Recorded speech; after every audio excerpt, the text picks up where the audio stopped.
From the Bullion in Montclair, we're here for the title matches of today's JBT event. SoCal doubles, a huge turnout today. Always one of our favorite tournaments, all the doubles are. This is a Baker format stepladder.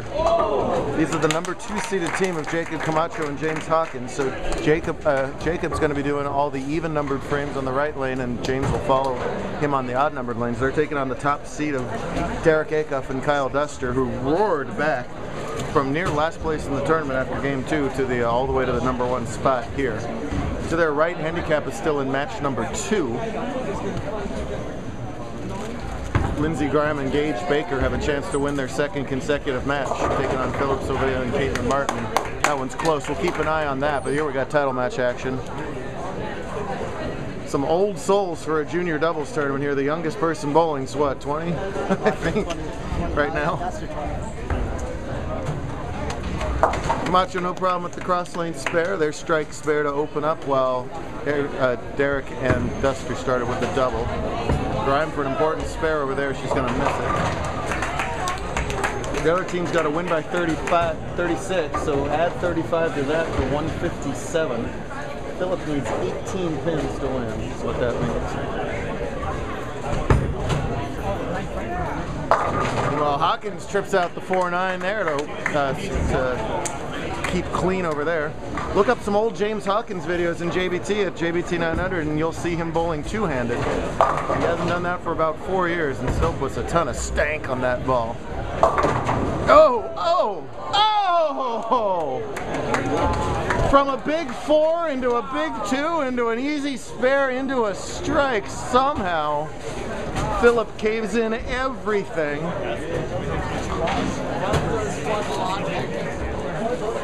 From catastrophe into glory, perhaps. He needs 8 pin on 2 balls over there. What a bad break for Gage and Lindsay, and what a tremendous break for the guy who just won Best in the West. Meanwhile, the two-handed power of Kyle Duster, it's nothing but good vibes for this team ever since game 2.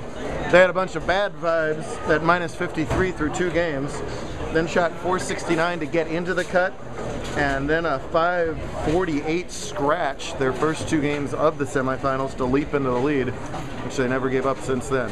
I guarantee you Derek Acuff is cherishing every moment of this, as he is in his first year of non-eligibility, finally aged out last season. Let's see what he gets here. Here, Kirk's going to tell you all about Derek's next shot, which he seems to love, which he shredded. Derek throwing the rotor haywire. So Derek and Duster both have front 4 through 4. And then Camacho needs this big double to keep his team, you know, somewhat close.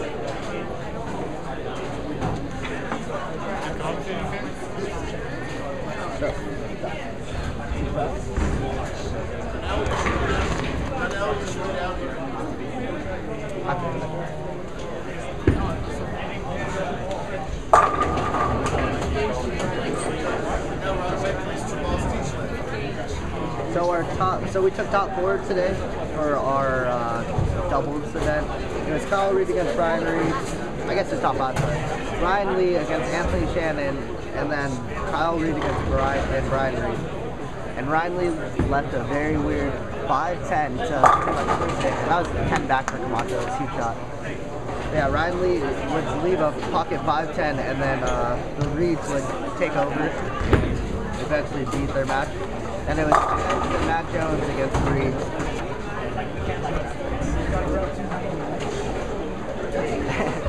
And then Tez and Matt Jones actually were able to defeat them, and that set up for Camacho and Hawkins to be up against Jones and Tez.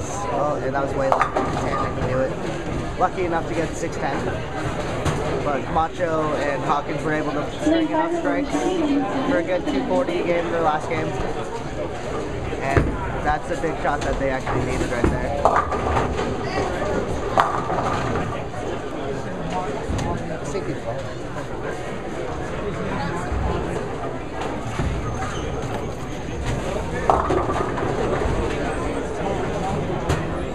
That's not even title match yet. That's not even title match yet.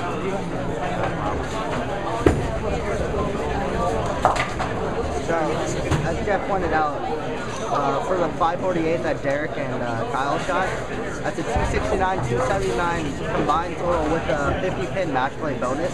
So they ended up going 198 pins for that one. They went from plus 41 to plus 239 in just one game. So it shows how much you know, the tide can change.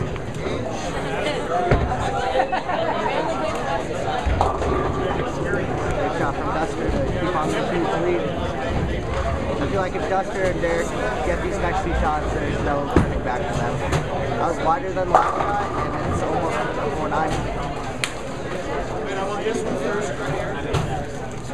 4-9. Pretty big turnout for us today. We got a crowd.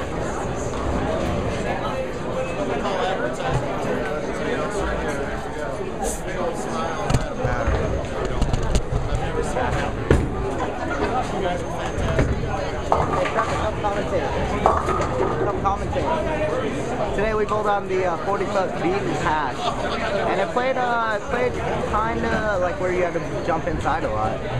You know, that's what you see over here, but the left side is very kind. You can fire it up the ditch or fire it up around 5 if you're a lefty, and then, you know, just hold there.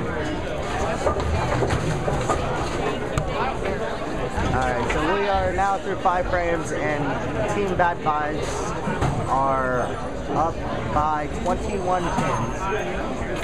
Now that lead could evaporate or it could extend, whatever they choose to do. Derek here, huge shot to maintain the lead.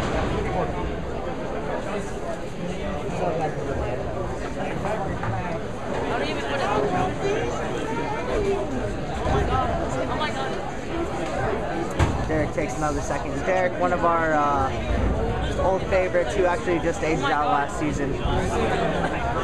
He's back here again, as he was called.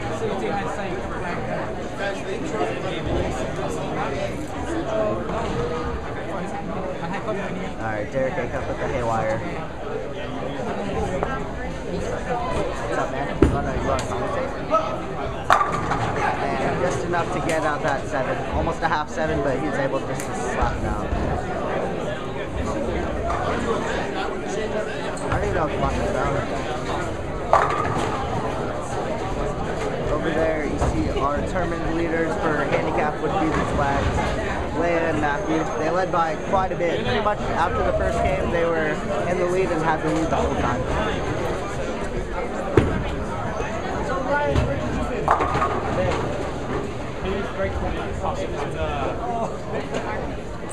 I mentioned that in the video.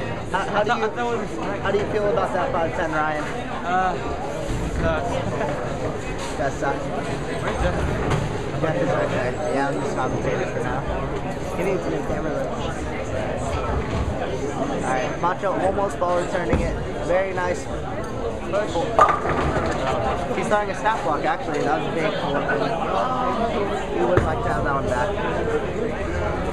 As you can see, Derek's still lefty, still playing up the track. Derek Hawkins, Duster, all deep inside, you know, ball return level. Do that. They're still, I don't know. No, that's so nice. You realize there was 10 on a pair today, in any other tournament you'd be in game 4 right now? Yeah. So hush it. If I could have gotten them at the same pace, I could have actually gotten this done on time, which would have made me a very happy director. Oh, that's okay. We used to start at 8 though. Damn close. Getting better. Did you tell them what pattern they're on? Yes, I did. Oh, okay. Kirk's got it under control. To maintain a 22-pin deficit, they do. Thanks, I didn't talk much about it. We'll talk to you soon about your idea for base. All right. JBT, I love it. This isn't in order.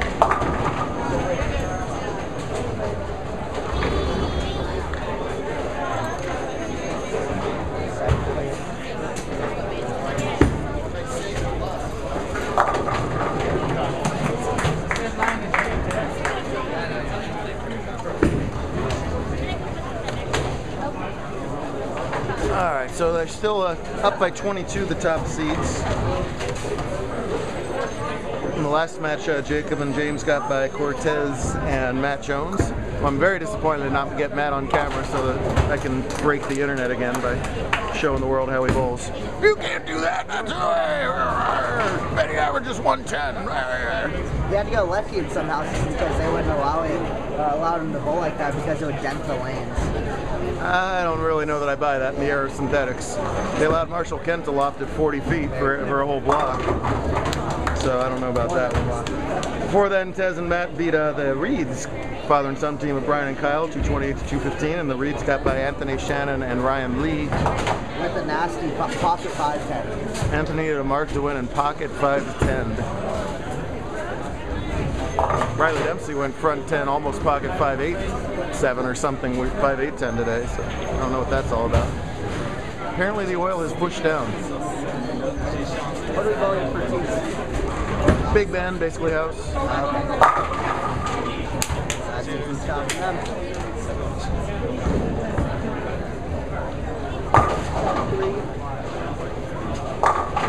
Yeah, so Derek, I was saying before, just I'm sure cherishing every moment back on camera.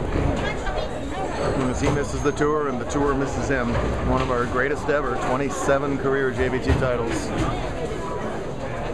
He promises he's going to get to 30 sometime. He's going to get to either 30 titles or 30 years old. I don't know which will happen first, but he's going to knock one out right there.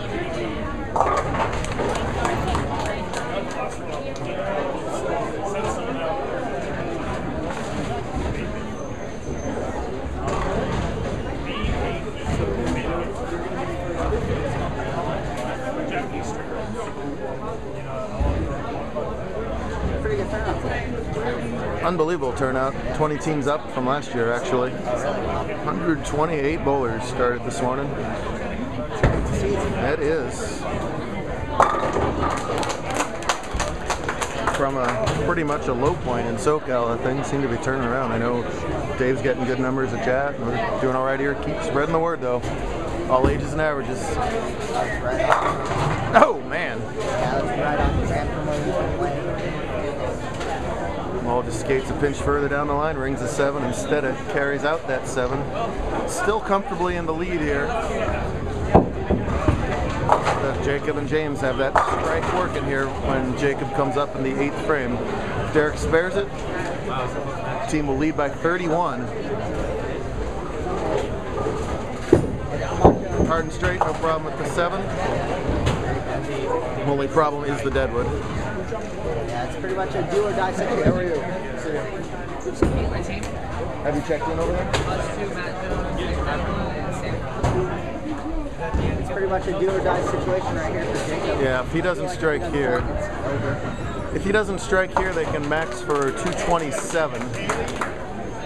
Other guys going at a 238 pace. That strikes spare the rest of the way, so they would rely on them goofing up for them to have a chance. And they might get a bit. I had to ask him earlier today when he switched, and he told me 4 years ago, and I was like, what? Really? A lot of the two-handers and one-handers, they look the same from behind. You got to even like take a second to realize, oh wow, the thumb's back in the ball. He still throws a truck, and with the modern equipment, I don't see any need to bowl the two-handed. He was so overpowering two-handed that he was probably overpowering the pins. I think his entry angles are better one-handed. Just enough to get out that half-10. Camacho, the Tim Chris of our tour, turtle speed, he just finesses it down there and got around it and had enough, just barely enough to get that out. Good enough. He's been bowling great all day. Had a 240, a 240, and a 260 the last game. They shot, what is that, 5-10 scratch the last game of match play to get into the finals. They won barely against Riley and Trevor in that one, too. They won by, I believe, 12 pins or something like that. Camacho had a strike and he came in the big four to win. It's interesting that Jacob and James are almost playing the same line, just James with a ton more speed and a ton more rotation. A little bit deeper. And they get the 10 out. He was watching the 10 the whole way. It carries and we got a match. So now we'll flip the script the other way. They can strike out for 247. It is. And if they do strike out for 247, interestingly enough, strike 9 spare would be 247 for Duster and Maka. How about a little overtime here on a Saturday night in SoCal? You should get a new camera. Why? Something nice. What is wrong with my camera? What is your problem with my camera? He said it first. What is your problem with my camera? I gotta compensate over the years. As long as it remains nice and doomy, I'm not touching it. Duster taking a ton of time on this shot. Yeah, he re-wrapped. It's a big shot right here. It is a big shot. Very big shot. Correct. Well, yeah, because at least. Wow. Thank you. With the giant shot here. Looks like he got around that more, a little bit inside, and it just held up. Sort of what like Camacho's ball did. If you're gonna miss, that's the direction to miss today, right? Double to win. There's actually a lot of OBs on certain lanes. Yeah, to the right. Oh yeah. Strike 9 spare locks up a tie. Double wins anything less. James and Jacob can take it.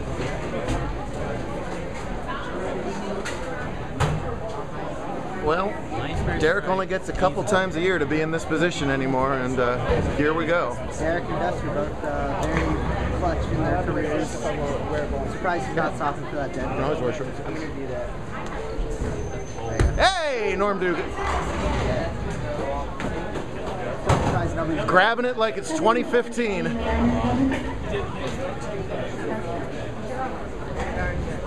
No, they're ahead of handicap. We got a couple minutes to kill with them anyway.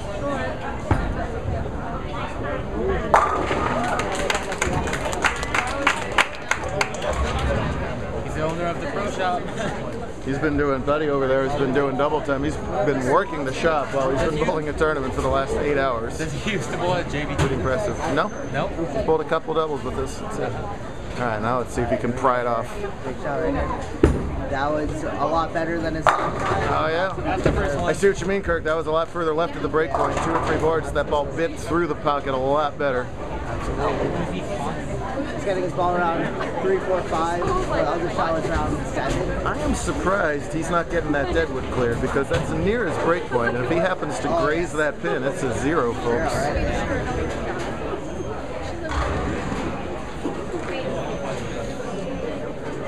I think he doesn't want to take the time. 9 spare locks up a tie. Strike here, and Duster and Acuff claim it for their already very full trophy cases.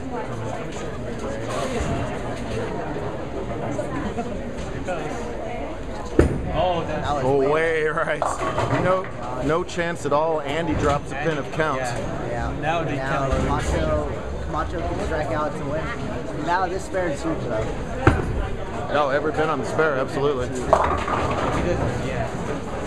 Camacho needs all 3 and the 10.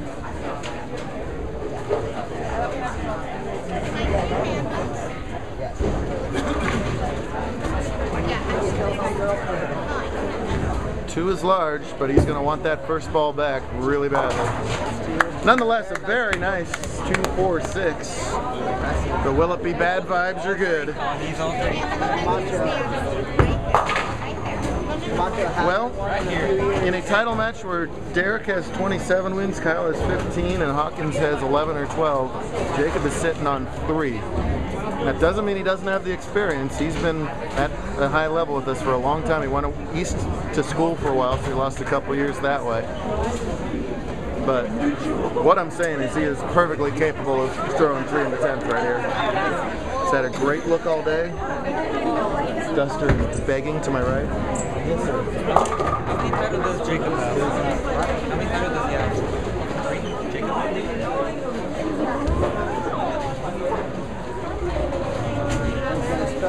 Title readiness, he really is. You want it so bad for your partner too. Yeah, absolutely.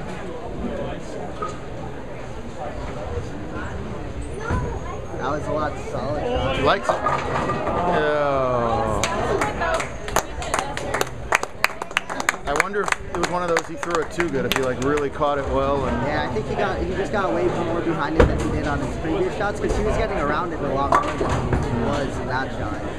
And it looked like he got it to the spot. You know, he liked it a lot. He ran it out, but it just flipped too hard at that point. That's a tough one, but Tough pill to swallow. What a comeback from minus 53 after game 2 to a tournament win. Inconsequential miss.